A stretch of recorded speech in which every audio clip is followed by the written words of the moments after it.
Assalomu alaykum qadrli futbol muxlislari. Meksikada ham ochilish marosimi bo'lib o'tdi. Qisqa tez barcha videolarni taqdim qilamiz va asosiysi keyin o'yinga to'xtalib o'tamiz. Meksika bilan Janubiy Afrika Respublikasi o'rtasidagi o'yinda Meksikani ustunligi yaqqol sezilib turdi.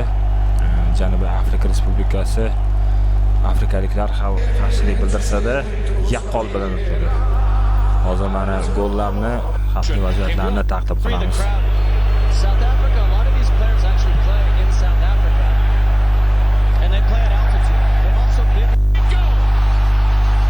Hozir birinchi gol urilgan vaziyat.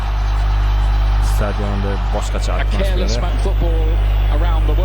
Gol urilishi bilan targali ham zo'r bo'lgan ekan. Qo'llab-quvvatlash ma'nosida gol urilgandan keyin boshqacha musiqalar sadosida nishonlashmoqda meksikaliklar. Konsertlari ham o'zgacha bo'ldi. Va mana lekin ikkita qizil kartochka olishdi afrikaliklar. Qo'pol xatolik yo'l qo'yishdi va o'yin yakunlanishiga ozgina qolganda Meksika jamoasi ham qizil oldi. Bu hisobga o'zgarish bo'lgani yo'q. 2-0 hisobida o'yin yakunlangan.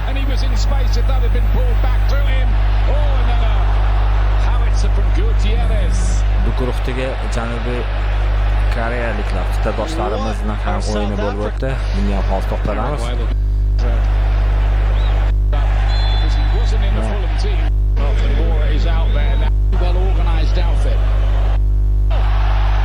Mana ikkinchi golni ham hozir ko'rasizlar. Tez o'tkazishligi taqdim qilamiz. Va shu 2-0 hisobida yutishda yirik bo'lishi ham mumkin edi, ammo yirik hisob qayd etilmadi. Eng xursand bo'lganim qit'adoshlarimizga xursand bo'ldim. Janubiy Koreyaliklar ishonch bilan o'yin olib borishdi.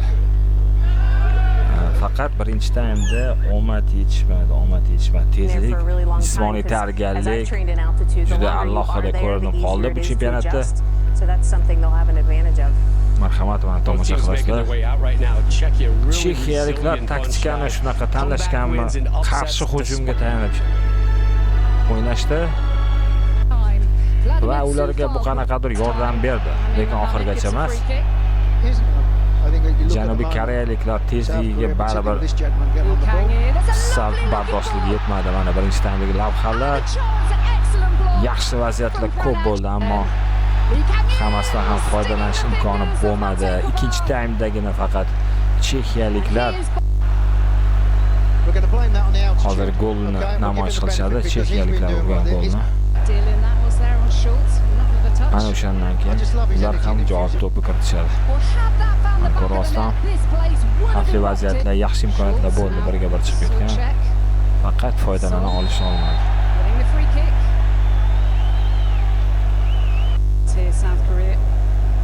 Or do what they just did a minute ago, keep passing it and then try and have a shot from outside the box. Aytganimdek birga bir vaziyatlar ham bo'ldi. Chexiyaliklar ham himoyada, ham darvozaboni ham yaxshi o'yin olib borishdi. Va mana goldan urishdi, mana hozir namoyish qilamiz.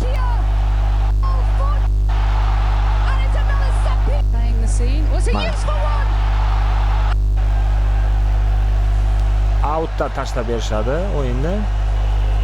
To'g'ri boshiga kelib tushadi, u o'yinchi gol urib hisobni ochadi va koreyaliklar ham ajoyib tarzda chiroyli gol urib, juda xursand bo'ldim. Shu efirni ko'rayotganimda yo'lda edim. Qit'adoshlarimiz boshida yutqizib qo'yarmikan, shunaqa zo'r ustunliklar bilan o'yin olib borib yutqizib qo'yarmikan degan xayol ham bo'ldi, qo'rquv. Ammo koreyaliklar oxiri o'zini ko'rsata olishdi va ikkinchi to'pni ham kiritishadi. Aytganimdek, Chexiya qarshi hujumda, lekin bu gol inobatga olinmaydi.